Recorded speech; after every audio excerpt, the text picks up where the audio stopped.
ಇಂದಿನ ಮತ್ತೊಂದು ಧಾರ್ಮಿಕ ಕಾರ್ಯಕ್ರಮ ಅತಿಶಯ ಶ್ರೀ ಕ್ಷೇತ್ರ ಹೊಂಬುಜದಲ್ಲಿ ಚಾತುರ್ಮಾಸ ಅಷ್ಟಾನಿಕ ಪರ್ವದ ನಿಮಿತ್ತ ಪ್ರಪ್ರಥಮ ಬಾರಿಗೆ ಭಗವಾನ್ ಶ್ರೀ ಪಾರ್ಶ್ವನಾಥ ಸ್ವಾಮಿ ಮತ್ತು ಜಗನ್ಮಾತೆ ಶ್ರೀ ಪದ್ಮಾವತಿ ಅಮ್ಮನವರ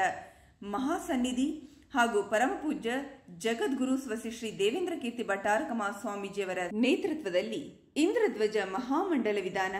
ಇದೇ ನವೆಂಬರ್ 13ರಿಂದ 20ರವರೆಗೆ ಅಮೋಘವಾಗಿ ಜರುಗಿತು. ಇನ್ನು ಇಲ್ಲಿನ ಇಂದ್ರಧ್ವಜ ಮಹಾಮಂಡಲದ ಬಗ್ಗೆ ಹೇಳುವುದಾದರೆ,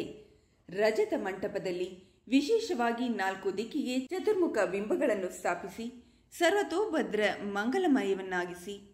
ದಕ್ಷಿಣ ಭಾರತದಲ್ಲಿ ಪ್ರಪ್ರಥಮ ಬಾರಿಗೆ ಅತಿ ದೊಡ್ಡದಾದ ಬೃಹತ್ ಮಂಡಲ ರಚನೆ ಮಾಡಲಾಗಿ 30 ಅಡಿ ಅಗಲ ಮತ್ತು 30 ಅಡಿ ಉದ್ದದಲ್ಲಿ 48 ಗಂಟೆಗಳ ಕಾಲ ಬಹಳ ನಿಖರವಾಗಿ ರಚಿಸಲಾಗಿದೆ. ತಮಿಳುನಾಡಿನ ಅರಹಂತಗಿರಿ ಮಠದ ಸ್ವಸಿ ಶ್ರೀ ಧವಳಕೀರ್ತಿ ಭಟ್ಟಾರಕ ಸ್ವಾಮೀಜಿಗಳವರ ಮಾರ್ಗದರ್ಶನದಲ್ಲಿ ಅತಿ ಸುಂದರವಾಗಿ ರಚನೆ ಮಾಡಲಾಗಿದ್ದು,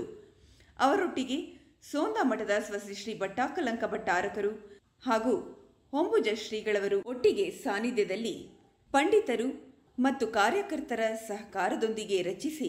ತಮಿಳುನಾಡಿನಿಂದ ತರಿಸಲಾದ ಸುಮಾರು 800 ವರ್ಷಗಳ ಪುರಾತನ ಪಂಚಮೇರುಗಳನ್ನು ಸ್ಥಾಪಿಸಿ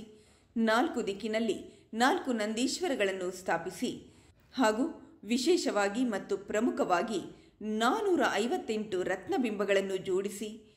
ಭಾರತ ದೇಶದಲ್ಲೇ ಮೊದಲ ಬಾರಿಗೆ ಹೊಂಬುಜ ಶ್ರೀ ಕ್ಷೇತ್ರದಲ್ಲಿ ಇಂತಹ ವೈಭವದ ದರ್ಶನ ಭಾಗ್ಯ ಲಭಿಸಿದೆ. ಕಂಬದಹಳ್ಳಿ ಪರಮಪೂಜ್ಯ ಸ್ವಸ್ತಿ ಶ್ರೀ ಭಾನುಕೀರ್ತಿ ಭಟ್ಟಾರಕರು